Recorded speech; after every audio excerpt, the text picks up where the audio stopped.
Good morning, everybody. As you know, my name is Joanne Butcher. I am a business coach for filmmakers, and I love doing my series, The Filmmaker's Life. And it started when COVID started because I realized, oh, all my friends who were usually running around the world or on set all day and I could never get hold of them, they were at home. So they had to agree to talk to me. So the Filmmaker's Life is really a series of interviews with filmmakers, and it's really about how to build a career as a filmmaker. Hey, Mark, how you doing? And so one of the things that we've learned over time doing this series is that there are no two careers that are the same. That there's no path, there's no set path that you can follow and say, this is the path to becoming a filmmaker. And I think that's really fun. So I want to introduce you all to Shona Campbell. We met a few months ago at the Bozeman Film Festival in Bozeman, Montana, and we have been friends ever since. So we're like long-term friends now. And I never introduce my guest with a bio because we're going to find out all about you as we ask questions. And my favorite question is always my first question, which is, when did you first know that you were a filmmaker? Well, that's a fun question because it has always been one of my pet peeves when people get up on stage to accept an Oscar and say, I knew I wanted to be a star since I was a zygote. And uh, however, I was always compelled by wildlife documentary film. And Mm. when I was about, I don't know, 9 or 10, I uh, forewent the Brady Bunch and only watched documentaries for at least 6 months. So it started at How a young old did you age. say you were? How old did you say you I were? can't honestly remember, somewhere between 7 and 10. Uh-huh, uh-huh, But uh-huh. yeah, I made a study of it. And thankfully, back in the 70s and 80s, there was a lot of good science programming on television. Although Disney lied to us extensively about natural They history. did? Yeah. They did? Oh my gosh. Yeah. Lemmings don't commit suicide and jump off cliffs. Oh, okay. Yeah. All sorts of things were staged. But, you know, Disney did make, I guess Disney is a good example of storytelling in Mm, terms of natural history, whether it's true or not. mm, So, mm. That's so interesting. but I I'll just add to that, Joanne, that I put filmmaking aside for a long time because I have family in the business and I never wanted to do anything that anyone in my family did. oh But oh, that good, huh? yeah, um, but what I think you're genetically predisposed to, whether it's genetics or epigenetics or just your inherited aesthetic. You kind of, so yeah, the did arts you and storytelling. did you see filmmaking then as a child? Were your family involved at that level in the business? Um, my my aunt was in the theater, so I would get to go backstage. Um, and my father was making, for a very brief period of time that I remember when I was a child. He had done it when I was a baby, but he was making documentaries for an organization. And so I just remember him editing and, the Mm. clips of film that you could hold up and the magic of this seemingly very fragile thing that was actually pretty robust. I mean, film was, and then what came of it when you cranked up the projector. So that was always magic. Wow. So did he have like a 16 millimeter bed that he was cutting on or anything like that? How did He he do it? must How did have. he I do it? honestly don't remember. You remember the film, not the equipment. Yeah. Well, I remember the projector. Okay. Yeah. Yeah. Yeah. Yeah. Nice. But editing is magic to me. Wonderful. So, what did you do later then, when you decided that you were going to go back to film? Um,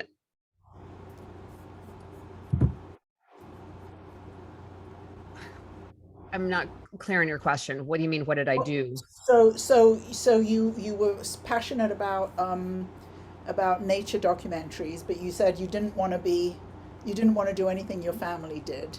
So at some point you must have found your way back somehow. How did you find your way Right. back?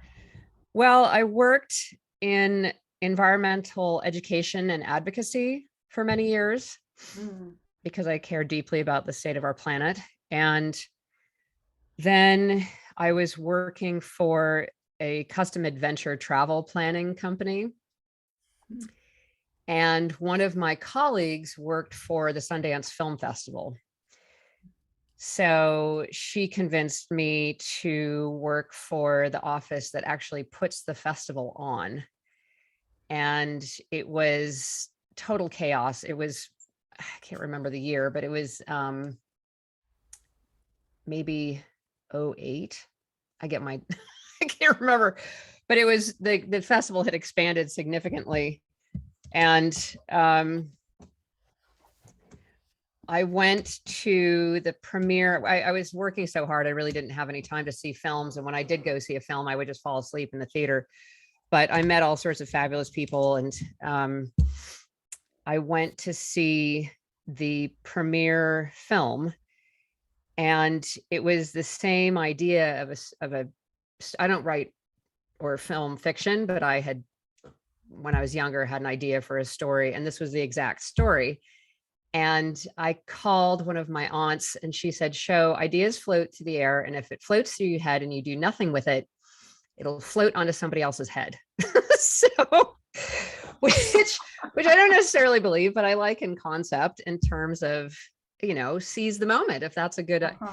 So that was a little bit of a wake up call that maybe I should get back to story one way or another. And then I worked for the Sundance Film Labs, which are Oh, pretty wow. incredible, and met just wonderful, wonderful people, filmmakers. And so then I decided to pursue writing and moved to Missoula, Montana, and then unfortunately signed up for a brand new MFA program, which was a complete and utter waste of time. But I had already been learning on the job. And so my career has been OJT. Can I ask you then about the MFA program? So was it that the MFA program was intrinsically bad, or was it that really it just wasn't what you needed? Because I see that a lot. I see filmmakers thinking, I got to go to film school, and it just really isn't what they What I need. should have done was waited. It was when they were developing, they had gotten money to develop the natural history film program at the Mm, university in Bozeman. mm. And I should have waited for that. The MFA program in Missoula was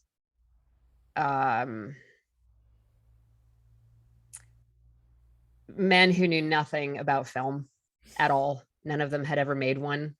Oh my What? God. Yeah. One was a theater person who I found out later was, uh, well, I don't want to go down a negative path. Um, yeah, should have been kicked out of the university, but instead was given the opportunity to start a whole new program and picked kind of a mini me who was an actor. And it was, yeah, it was kind of It a was brutal, intrinsically bad. I mean, it sounds as if it was worse. it was intrinsically bad. It was people Yeah. who didn't know what they were doing, given Mhm. money and toys, meaning software, and power over people. Yeah, I do think, unfortunately, because I venerate learning, and academia. Uh-oh, for some reason I can see I myself now. just did that. I'd rather see you. I'm going to pin you, Joanne, if I can, Okay, you can pin me. and it won't let me. Um, Oh, I'll I'd have to rather do it. I'll I'd have to do rather it. see you than myself. Okay. I just find that, um, that those who can't do teach. And I hate to say that, because so many of my dear friends are extraordinary professors who both do and teach. But Hmm. in this case, it was, they couldn't do either. Right, So right. I just No, started working with friends on projects. yeah, I think that I don't see how to unpin you, show. So Lexi, I don't know if you can figure it out. I don't know what I did, but I can't put it back. Um, it feels to me as though that is a different case than a lot of cases.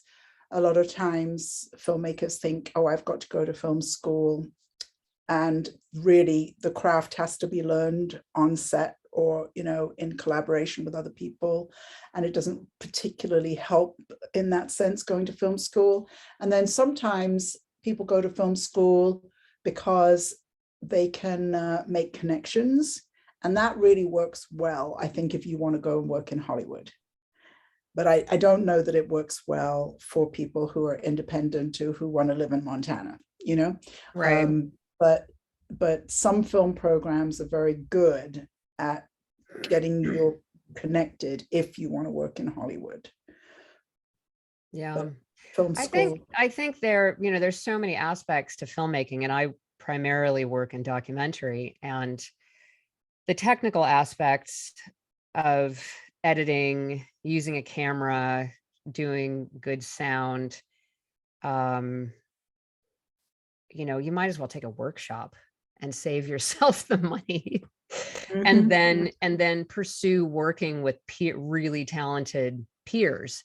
And the best camera sound, um, people are also good storytellers. I mean, everybody has to be invested in the story, whether it's fiction or nonfiction.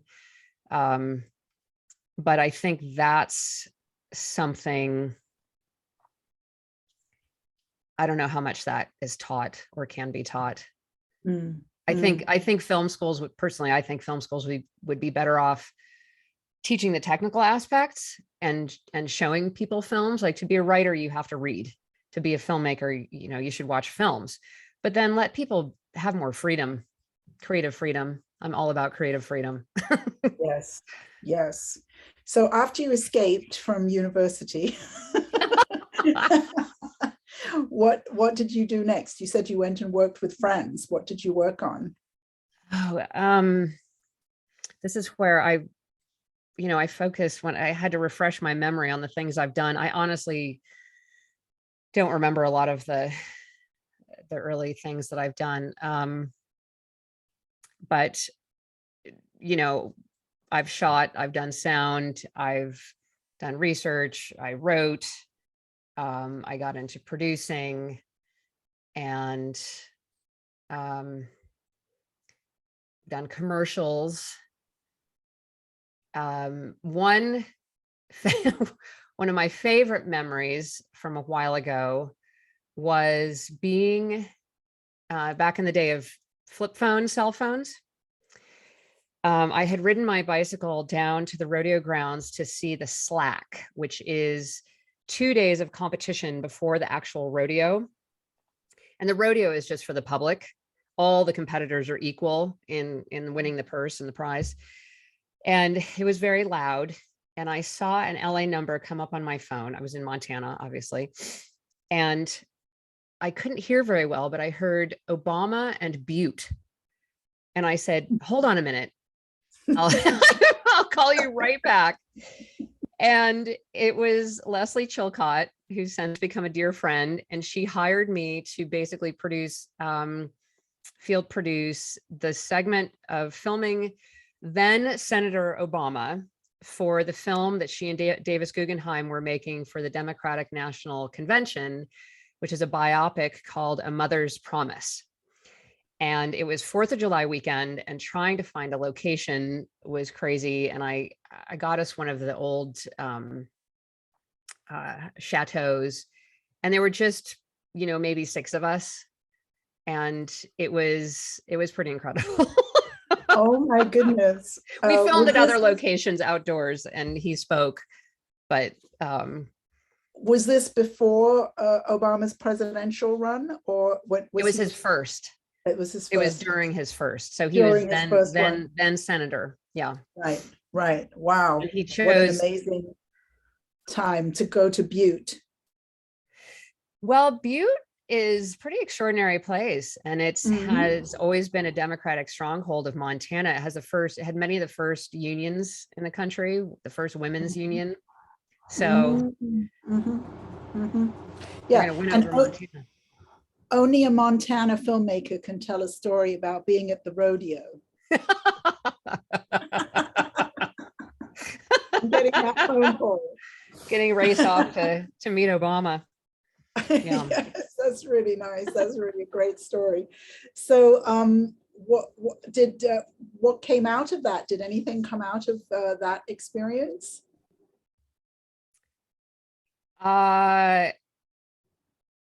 Well, I don't remember. I mean, Leslie and I've been lifelong friends, and I just consulted her on a documentary that she's in early pre-production on.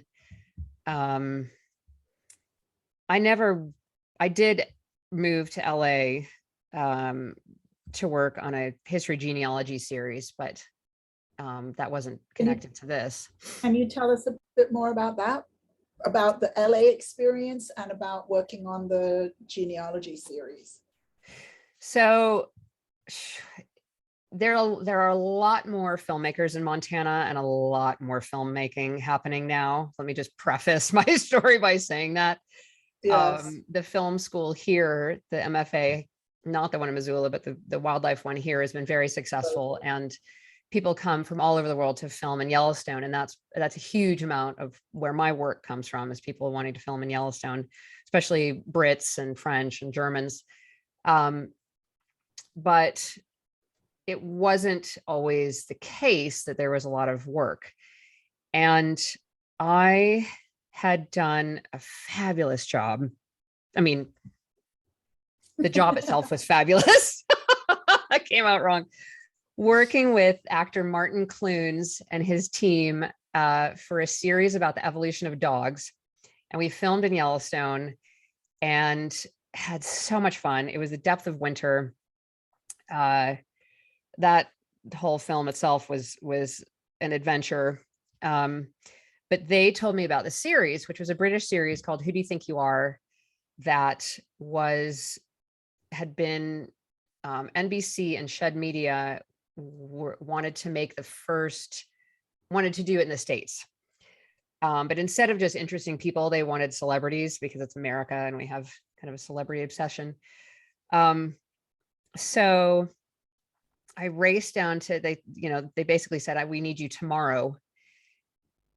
And I was hired as an associate producer and researcher, but then the economy crashed. And it was a hugely expensive series to produce, and we lost one of our researchers. And it was, I would go in early and leave late. It was intense. We had absolutely no training on doing any genealogical research. So I had to, we all had to learn how to read a census report, which sounds easy, but when you're dealing with ones from the 1800s and you're trying to glean all the information out of it.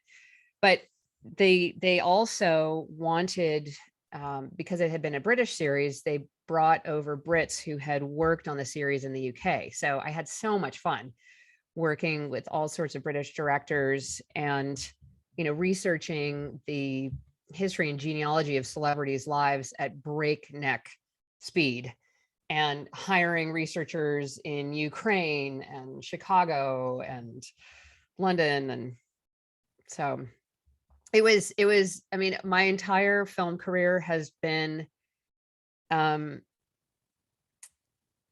knowing you have the capacity to figure it out and working your ass off, figuring it out and working your ass off and making it happen.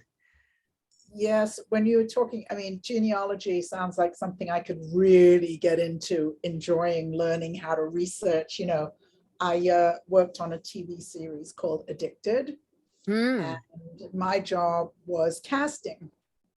I love casting. And I would like comb the streets of San Francisco for alcoholics and addicts at the end of their life who would agree to do an intervention on camera. And you know, there's nothing much that's going to prepare you for an experience like that, is all I can say. And then getting them to actually show up. Yes. And then in one of the things, I think I've talked about this on this series before, one of the things that I learned from that experience of being in reality TV world, which is different than documentary TV world, but in reality TV world, that we had no support. There was, you know, the field producers were with people who were shooting up all day and dying, and there was no emotional support, no therapy, no nothing. Super low pay, and I always talk about this contract that I was given, and it was 13, 19 pages or something. And basically every page said, you're not covered for this, you're not covered for that, you're not covered for this, you're not covered for that. And the last page said, if there's anything we haven't thought of, you're not covered for that either. Oh my God, wow. You know, and I was like, brutal. Oh my God, there are people who work in this world their whole careers and get treated like that. It's just appalling. Yes, I did not put enough time and energy into solid contracts when I was younger, because you have faith, at least I did, that you would get the credit you deserved and that you would get treated, you know, but contracts, I am all about contracts now. It's really unfortunate that we need them, but yeah. Did you work with Christina Goolsby by any chance? No, but that's funny because you almost said the right name, because it was an interventionist. The show was built around an interventionist called Christina something. Wanzelak. Christina Wanzelak, that was her name. Okay. Yeah, Christina Wanzelak. And I mean, it was fascinating, but it just reminded me when you were talking about working on something where you didn't go in necessarily knowing about the field or knowing what to do. And that's part of what I love about film. You know, I have all these clients making all these different projects, and I get to learn about what they're working on. And it's so exciting to me, you know, and filmmakers get to enter different worlds and get to experience all these different lives. And that to me is one of the most exciting things about filmmaking. Absolutely. You get to take a deep dive and learn a lot. Yes, about your subject. Yes, and you may start at zero, but by the time you finish on that work, then you really know. So are you pretty good about genealogy now? Well, I wish I could remember. I mean, it was so intense and such hard work, and at such breakneck speed. I had, and I'm forgetting all of the episodes that I worked on that were actually filmed, because I'd be working on multiple celebrities' genealogies at once, and while they were cultivating them to get their permission. But Matthew Broderick, I was in charge of, and I had such a great relationship with the director. She wanted me to come out on the shoot, but we were so short staffed in terms of the research and writing. But through my research and looking at maps and after action reports, and in conjunction with a guy that I hired, we managed to put an unmarked grave, or a name on an unmarked grave. And it was I think his great grandfather. Wow. Yeah. So that was really profound. Not just who are your ancestors, but we managed to find where one of them was buried. Wow. Amazing. So, yeah. Amazing. I think for me, the one thing it brought to bear is I really got excited about history, and going back to education. There are many ways I feel like our education system fails us, which is topic for a whole other podcast. But I liked history, but I didn't like the way it was taught. And doing genealogy, I fell in love with history because, you're putting a face, an object, an artifact, making it real. Yes, I couldn't agree more. I loved history, but they required me to remember dates, and I can barely remember my own birthday. So, and it's taught in such a linear fashion, as if, you study the Aztecs, you don't know what the Egyptians were up to. And those genealogy shows have really, I think, brought us history in a very different way, and it's so much more fun.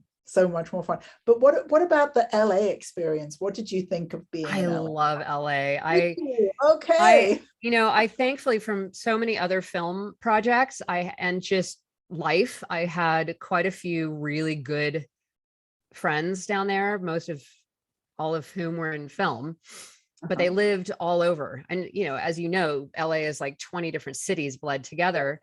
And when I moved there, people said, you'll never drive, because I was first living in Mountain, Washington, and I had friends out, in Topanga and beyond. And I drove. I used to driving and that kind of traffic. I just sort of made it a game. But there's so much energy and vibrancy. There's such a cool art scene.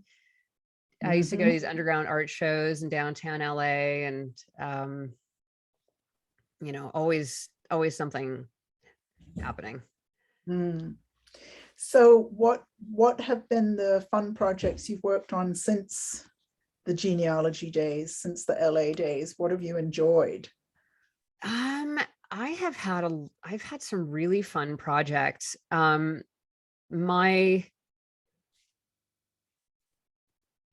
Filmmaking is a collaborative art. So I really have to talk about people. I ended up working, because the Evolution of Dogs series with Martin Clunes and director Ian Leese was so great. They enlisted me on their series Islands of America, which was an ITV British series. And I researched. I do a lot of pre-production, like research, casting, writing, and field producing. But this one, I had no idea America had so many islands. And learning about the Gullah people, and I mean, of course, we're a huge. North America is a huge continent, but they were just such wonderful people to work with. And then we went to Kodiak Island together to film one of the segments of the series. And I hope to work with them again. I also worked with a Frenchman who lives in Barcelona named Denis Delestrec, whose film about Steve McCurry, the National Geographic photographer, is out. We're looking for distribution now, but it's a gorgeous, wonderful film that everybody needs to see when they have the chance. But Denis he hired me because he was doing a film called The Shadow of Gold, which is a documentary shining light on gold mining worldwide. And we managed to, not we in the, as part of the film, but we as a community managed to stop 2 massive gold mines that were proposed right near Yellowstone National Park that would have completely destroyed the ecosystem of the Yellowstone River. Oh, So wow. that was, I end up in the film, which, Oh, wow. which was fun. But Denis he was so great to work with. And I ended up going down to, as he's French, so I love to make fun of his accent, to Hopi Land down on the Hopi reservation when his filming Steve. So. And what do you think today are the most significant issues in documentary filmmaking? There's always sort of a movement in the way that documentaries are made and changes that are made. What do you think are some of the most interesting ones these days that you've seen? Well, I'll tell you, let me just preface it by saying I've been around long enough to see the evolution from blue chip natural history documentaries to reality TV, which got kind of out of hand, to back to, then streaming. I spent all last year doing live remote productions. But one thing that is really, really heartening to me are, I'll just blatantly say it, getting away from the patriarchy.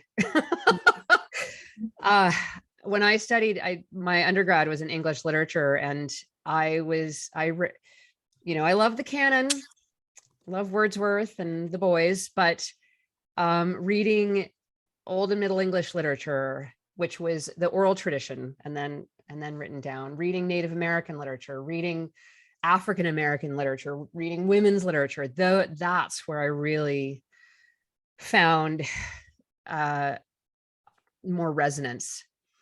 And so it thrills me that our voice, so many voices can be added to the cacophony and add color, literal color and beauty to the world. And now with digital, the democratization of digital has made it all the more accessible. Yeah, and I feel as though what it's bringing is possibly same stories or similar stories, but from a variety of perspectives that maybe we haven't seen before. And for one of my clients, female director, was making a film about a man, white man who had experienced a brain injury from taking a drug called Mifepristone before attempting a summit of Everest. And so his story was about a climber, a very, very successful climber. But even then, telling the story from a man's perspective, but a man who's experienced maybe the humbling experience of traumatic brain injury, that is a different perspective, Right. So right. It's not that it's only women's voices or voices of people of color, but just the different perspectives that room has been opened up for. Yeah. Well, and I think that the patriarchy has done a disservice to men as well. And I'm really excited to hear the stories that men begin to tell now that they're not alone in telling those stories.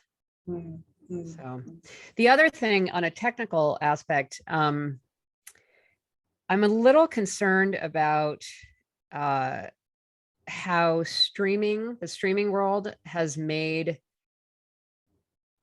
I feel like documentaries now have to be so slick and they have to have such high production value to compete in the streaming world. I'm a little concerned about that. I appreciate streaming, although I love movie theaters.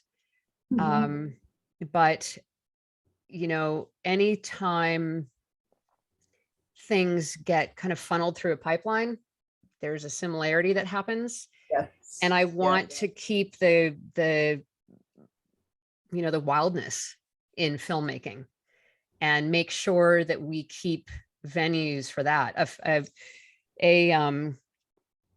This is a little bit of a non sequitur, but a dear friend of mine who I want to plug his film, named Taghi Amarani. He's in London. He's Iranian by birth, and his documentary is Coup 53. It was 10 years in the making, and they got a distribution deal, and then it was dropped for some reason, and then COVID hit, and Taghi ingeniously enlisted small theaters, which were closing because of COVID. Oh, right. He enlisted these theaters to host streaming events of his film. And he gave them all of the ticket money, which I think is so cool.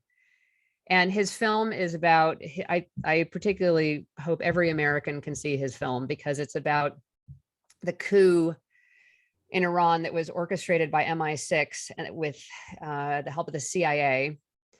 And the CIA has admitted this, but MI6 never has. And I won't spoil the documentary, but his editor is the one and only Walter Murch. And if anyone could make an artful film, it's Walter. So wow. How did he get Walter Murch on I know. How do you do that? I know. And to work for 10 years. Walter told me, how much footage, because I went to see that when I was in the UK visiting family. Years and years ago, Taghi, invited me to the little studio to see it wasn't even a rough cut. It was just an assemblage. And I can't remember the number of hours of footage and all the different formats, but the film itself is a real masterclass in the art of filmmaking. Wow. So, oh my gosh, we've all got to watch this, obviously. So what are you working on now? What's fun for you that you're working on these days? Thank you for asking. Although I can't really tell you, because I'm researching a couple of of subjects that I would like to do films on, documentaries.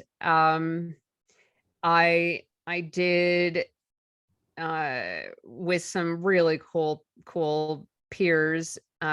We pitched a series that is still simmering around, may come to fruition. I hope it does. Yeah. So, and then I'm actually doing a lot of writing, because I write for magazines. Oh, what kind of things do you write? I'm branching out into science writing. But I've written a lot of profiles. I've written about, I've written about solar power and, the importance of darkness, dark skies. But I mainly write about people, creative people. I love to try to figure out how a person thinks and get into their mind. And not just explore their creative process, but how they view the world. I find that really fascinating. So how did you end up in science writing? Is science something that you've studied, or how did that come about? Because I'm currently working on 2 science documentaries, and I'm like, I know nothing about science. I've always loved science. I wanted to be a scientist. Mm. But despite being fine with doing math in chemistry and physics and biology class, I just couldn't do math for math's sake. And I let that intimidate me, I suppose. I wanted to be a field biologist. So, I really, my whole raison d'etre is to, through whatever I do, is to try to show people how short, just show people the wonder of the world. We live on such a beautiful planet, and I want people to see that. And so art and science are two different channels. If my handy microphone is the planet, they're just two different ways of coming to the same goal, which is to really see the earth and see the reality of life, which I think is exquisite. And the merciful wonder, as poet E.E. Cummings called it. Actually, I just thought of something going back a little bit when you were saying about the streaming kind of having that, what is that called? What I know exactly what you mean, where things start to look all the same.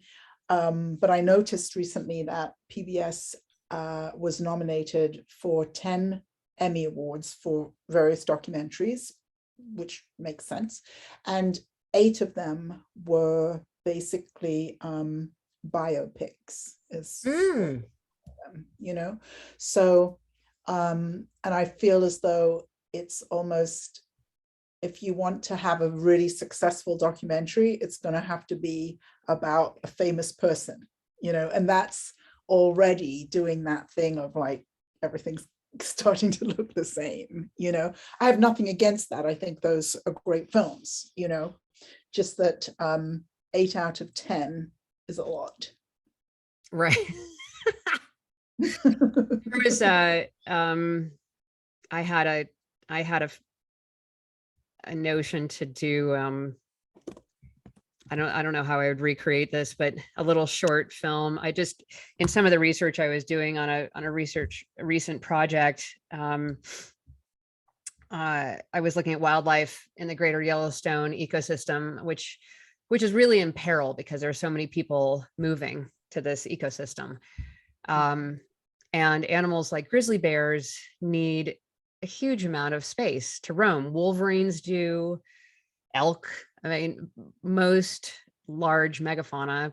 But I was looking up a bear biologist I had worked with on a documentary about a cattle drive, which was also another fun production in Wyoming. And he had euthanized the oldest grizzly bear ever recorded. And this poor bear had killed a calf, and basically gummed it to death because it had no teeth. And I thought, I want to do a biopic on that grizzly bear. I mean, his genetics are so, I mean, he's dead now. They euthanized him because he killed a calf, but he lived into his 30s. And he had a tattoo. They had darted him earlier in his life and tattooed his lip.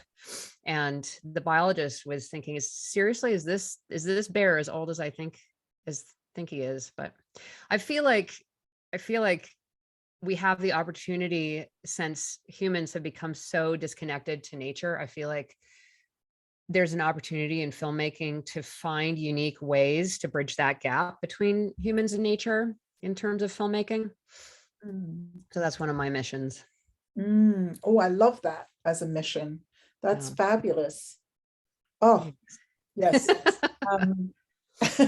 So I like to give a little bit of time for questions, if anybody has questions. And I always like it now that I'm in Florida, there are mosquitoes everywhere and you have to kill them before you just get eaten up. And there's one right there.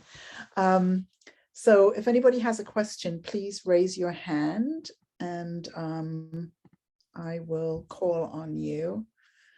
And if nobody raises their hands, I know names. Does anybody have a question for Shona today?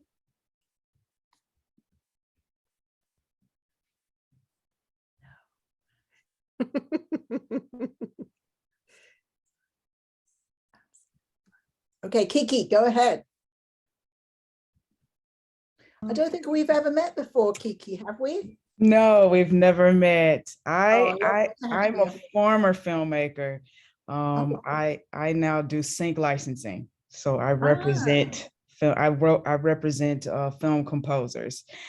So my question is this, because I'm on a mission to um, bring female film composers more to the forefront, and I'm really I'm spending 20 hours per day to do this. It's a goal, it's a mission. My question is, how open are you to working with female film composers in such a male dominated industry Oh, that, I would that be have thrilled. a history of doing that score documentaries? How open are you to working with them?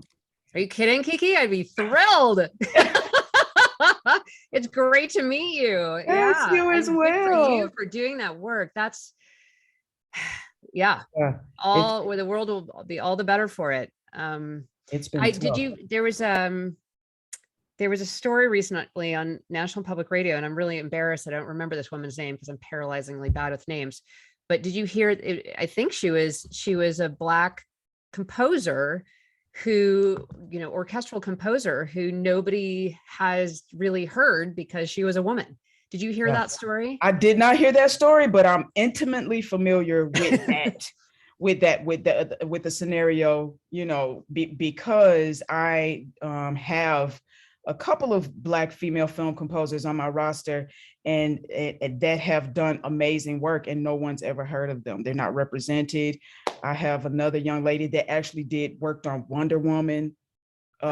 She was one of the composers on a pirate, not Pirates of the Caribbean, but a movie very similar to that. Amazing, breathtaking work. These women play, they compose whole robust orchestral music, and no one's and they're under a rock, Don't and you it's think? heartbreaking. Yeah, I think like the canon in literature, we have, all of us have this programming of things that we're comfortable with.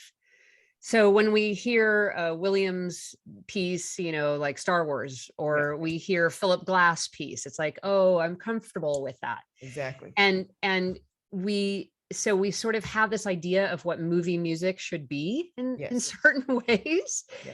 So breaking that open will be fantastic. Yeah, it's been like pulling teeth and limbs, but I'm not gonna stop until I can break that ice. We women are in the single digit percentile Wow. in this industry. It's sad. It's saddening. Yeah. So I just wanted to, I won't go down a rabbit hole with that. I just wanted to know how open were you to working with female film composers on documentaries and whatnot. Absolutely. Keep in Yeah, touch. I will. Thank you. Thank you. Kiki, definitely Thanks. keep in touch. I have a Yes. lot of clients making a lot of films. Oh, I would love to Yeah. keep in touch. Yeah, I Yes. will. I will. And we put a whole bunch of information in the chat there for you, Kiki. So Okay. something Perfect. uh, Thank you. for you to use, information for you to Thanks, use. Kiki. But yeah, it's great. Does anybody else have a question? Jimmy, you don't have a question. I always have a question. You always have a question. So I am producing my first feature film. It's a feature-length documentary, and it is the stories of senior leaders at the peak of their careers pushed out of corporate England due to It's sexism. what? I'm sorry, I'm very Senior women leaders, because of corporate racism, sexism, and harassment, they exited their corporate careers at the peak, and how they were able to rebuild their lives doing work they love on their own terms, making an impact. That's my documentary. I'm forgive me, my ears are terrible. Teachers? Female leaders. managed leaders, executives, leaders Oh, leaders. Yes. So senior corporate leaders at the peak, pushed out because of the toxic environment, and how they were able to rebuild their lives, doing work they love on their own terms, making money, making impact. I want to see your film. We're crowdfunding, so please feel free to. Every little bit helps. Every little bit helps. I think my question really is around starting out in terms of, so this is my first project, and I'm working with, I'm accepting I am like a producer. Although I'm directing this project, I really feel I have the heart of a producer, not director. And I'm working on the DP, really experienced. This is, I think, his third feature that he's done. He's really come on board with the story. And my question is maybe a bit more technical: how to balance, how to balance working with them, because on one hand, I'm happy to say, you just tell me what you want to shoot. I'll show up and just make sure that everyone does what you want. But he's not a director, I'm the director. And so being able to get that space around, how do I best show up? Because I want the story told. I want the story told, I want it told visually, but I'm very flexible in terms of what is it, wide angles, probably a lot of Dutch angles, because I saw that on YouTube somewhere that I thought was cool when they're spiraling. So yeah, just that balance of working with someone like that in a way that I'm not, taking more than what I should be taking, so not paying him to direct, but also that I'm learning from someone who has more experience than me technically in this space. So that's a dilemma that I think so many women face, is, to me, and forgive me, I'm not sure I heard everything you said, but it sounds as though you trust these people with your vision, correct? Yes. You trust them, but you have some reservations about asserting your own power and authority in terms of your creative vision. I think the really broad strokes, that I know that I'm not going to negotiate on that. In terms of, if you have a scene, for example, and metaphorically, they want her to sit in the corner and cry to herself, that's not going to happen. But I'm open to kind of go really, like, maybe there's 5% that's important to me, because that 5% is core. And that's really going to be the dialogue that I'm going to be leading the conversation. But a lot of the other visual storytelling, the symbolism, I'm really open for someone else, for the much more traditionally artistic person to really lead that. And I feel I'm not comfortable saying that, because it feels like I'm abdicating my responsibility. So I like to use a river as a metaphor. Wild rivers are braided and channeled. So the course of the river is always flowing in one direction. Sometimes there might be an eddy where some of the water stops and swirls for a while, but ultimately it's all heading in the same direction. And I feel like that's a good vision of what healthy collaboration is. And as long as everyone is in service to the story and exploring what the story is, because I think that's where some of the fun can happen, is, your collaborators will have other ideas of how to portray things. So it sounds like, to me, you're on the right track, and you have the vision. It's your film. You know what needs to be told. So that's ultimately, you're the force of that river, right? You're the force of the flow. I don't know if that's helpful at all, but yes. I do want to see your film. I'm curious about these women's stories and how heartbreaking to give up something that they fought so hard for. Well, it's a happy ending. So it is indeed a happy ending, because no, it's really more about how we were able to do something. For example, I'm in that situation, I'm making a film. So for many of them, for all of them, actually, they all left, doing better things. No. Interesting. Huh. One of the things I would say, Jimmy, is what I don't hear from you, which I hear from a lot of filmmakers, is a fear about not having creative control. So the word often is control. And what I like to suggest is that collaboration means being open as opposed to being in control. You know, but if I have a very experienced DP, I am not going to be discussing lenses. You know what I mean? I'm like, thank you so much. You go pick your lenses. You know what I mean? It's like, that's why I hired them. I hired them because they really know what they're doing. If I have a composer, I'm not going to be deciding this should be in the key of B flat, you know. Yeah.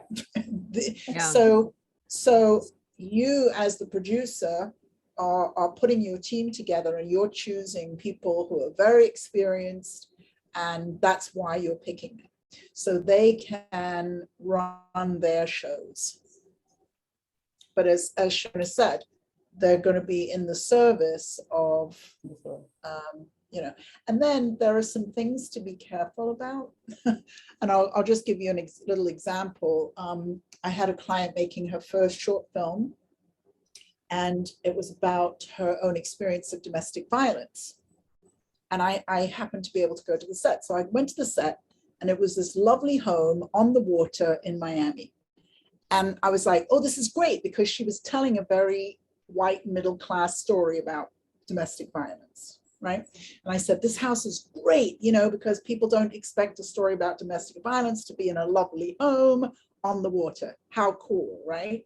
So I said, make sure you get all your external shots, your establishing shots. She said, yes. I spoke to the DP, make sure you get your establishing and external shots. And they never did.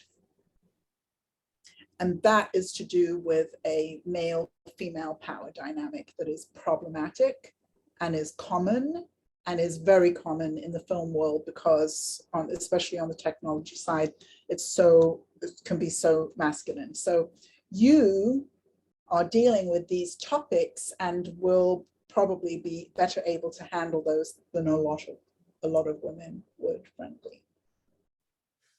But otherwise, I'm like, no, you're the expert, you do your thing. Yeah, some of my favorite directors to work with have a very light touch. You know, they kind of roll with the punches.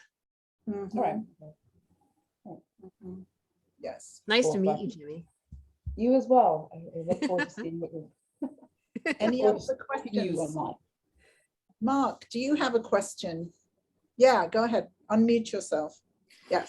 So so I come from like a background of first news, and then so like the one-man band reporter, and then going into reality television with hunting and fishing television, very much again like a one-man band reporter, or just a one-man band kind of deal.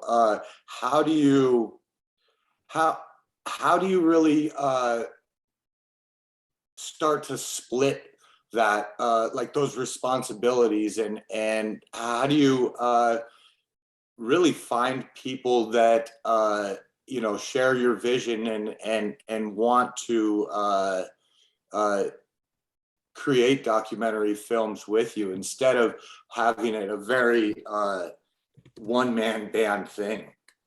So Mark, one-man band in terms of I mean, I've always with the hunting and fishing television that I do, I'm generally from start to finish. I'll field produce. I'll shoot it. We're not bringing a full team out to Alaska, so I am media management. I'm shooting. I'm producing, and then even when I get back to the edit bay, I'm the one editing, unless there is another editor, but we're splitting that as well. So really it's from start to finish. you're like, yeah, that's a big rock, Sisyphus. Like pushing up the hill. Man, well, congratulations for doing that. That's a lot of hard work. I guess part of it is, what do you want to do? What do you want to do, and where might the funding come from? Because you could do that kind of production and hire a crew and give other people a responsibility, even if, you know, you could reach out, find film students. But what is it you want to do that you don't want to have to shoulder all the burden for? Well, it would be, I mean, really, it would be amazing to not have to shoulder all of the burden, because at that point you're worrying about, or I am worrying about, you know, logistics and camera gear, and then ingesting and But is this your production company? it is, yeah. Okay. So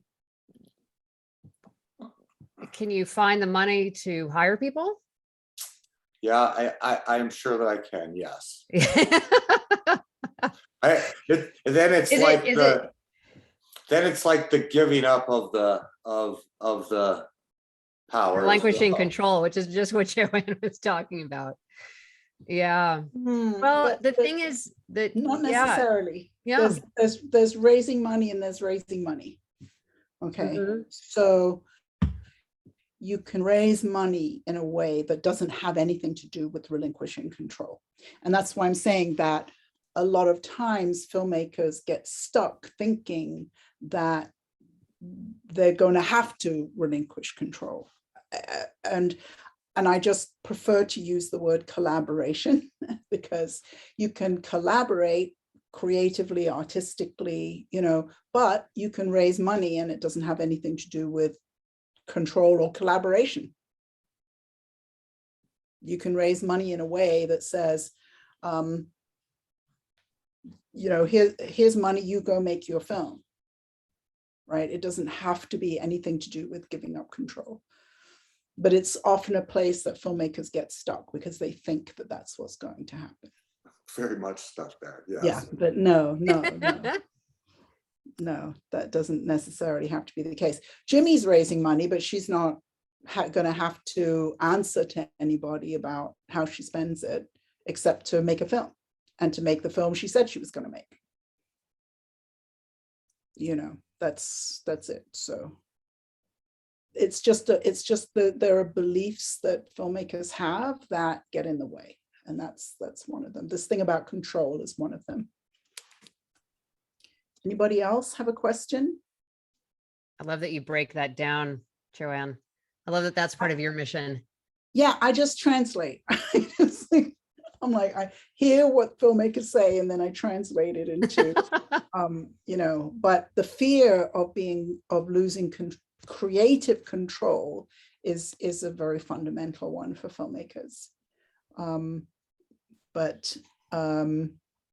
You know, I mean, for example, I have a client, he's going to be making his third feature film with me in February.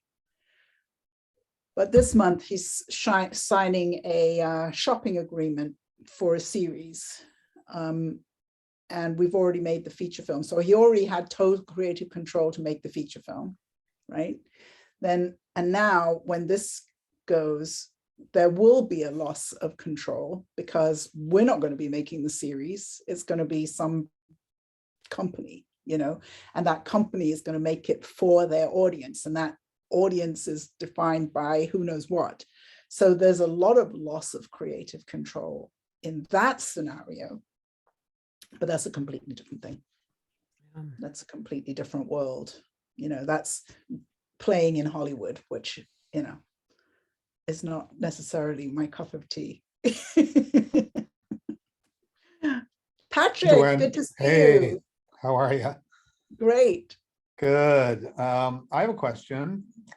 It's show, right? That's what you prefer to be known as?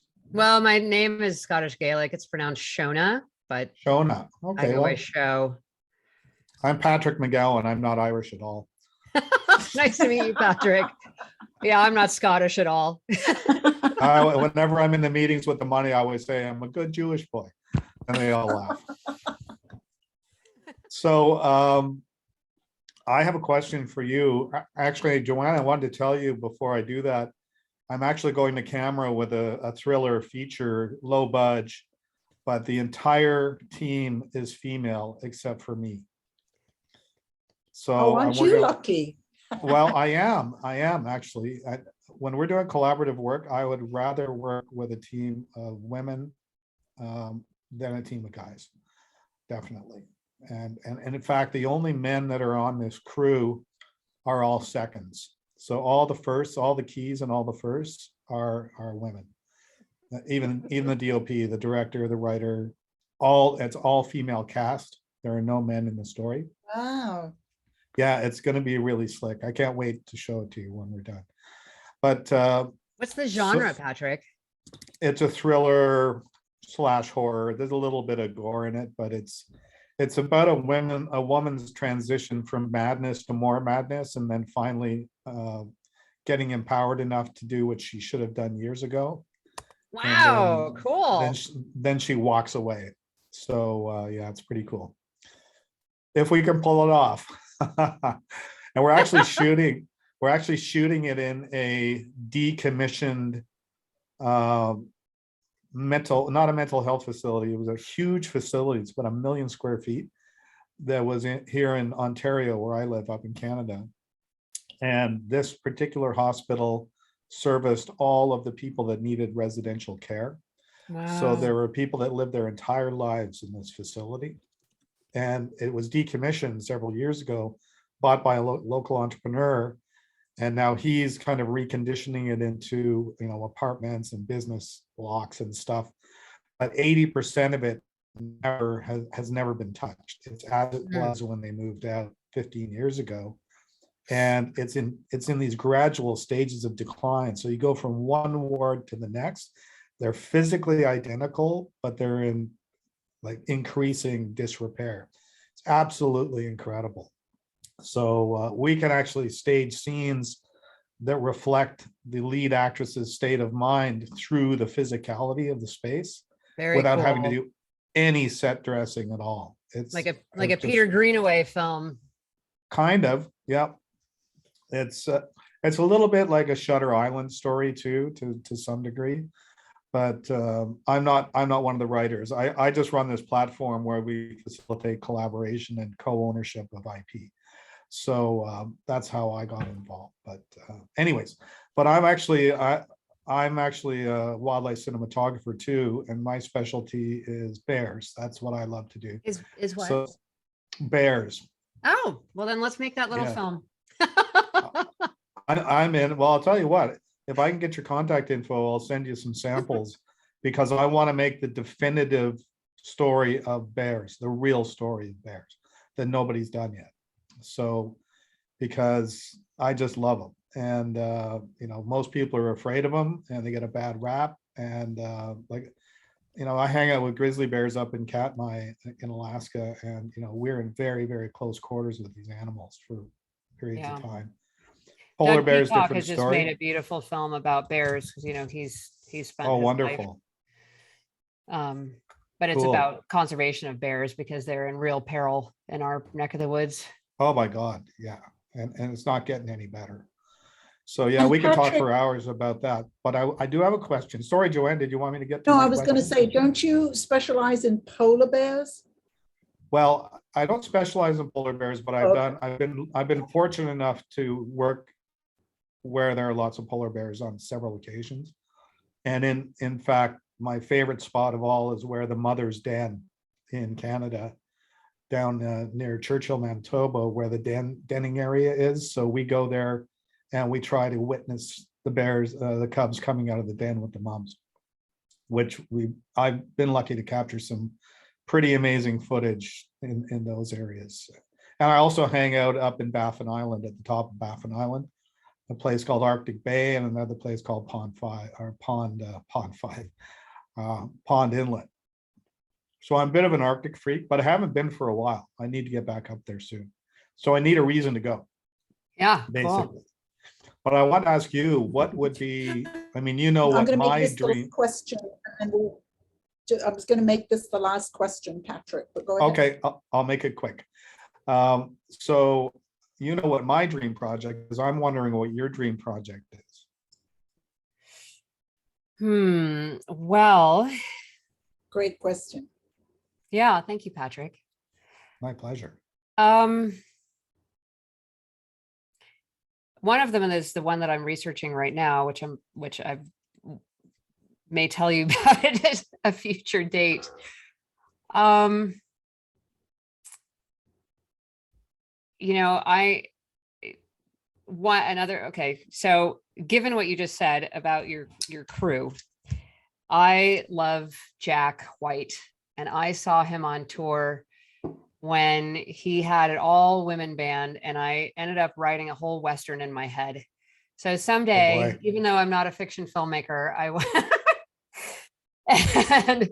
and Jack White and one of Kiki's clients can score it. Amazing. Wouldn't that be Amazing. a dream? That'd be ridiculously cool. So that's the answer? Thank you. Yeah, I have to, you know, since, yeah, sorry, I gotta hold those cards close to my chest until they're until they're underway. So they're Okay, little maybe- incubated. Maybe we can talk offline one day. That'd be awesome. You bet. So thank you so much, Shona, for joining Thank us you and being all. such a fabulous Yeah, for being such I, a fabulous guest. I know I'm just grateful for everybody's time, and anybody who's out there who has a question they didn't want to ask publicly, feel free to reach out to me. I'm a complete mutt when it comes to this industry. So I find everybody is. That's the whole thing. Everybody is. They're like the career goes like this and then up and then down a bit. I do have one bit of advice that I want to convey. That was when I was working at Sundance, I met the most incredible screenwriter who's since died. His name is Stuart Stern, and he wrote Rebel Without a Cause. And he told me, don't get good at doing what you hate. So whether it's shouldering all the burden yourself or, you know, being who knows what. I like that piece of advice. But thank you, Joanne. You Very have. I'm coming to visit, so Yes. ready. All Can't right. wait. Well, Bye, happy everybody. solstice, everyone. Yeah, happy filmmaking. Bye.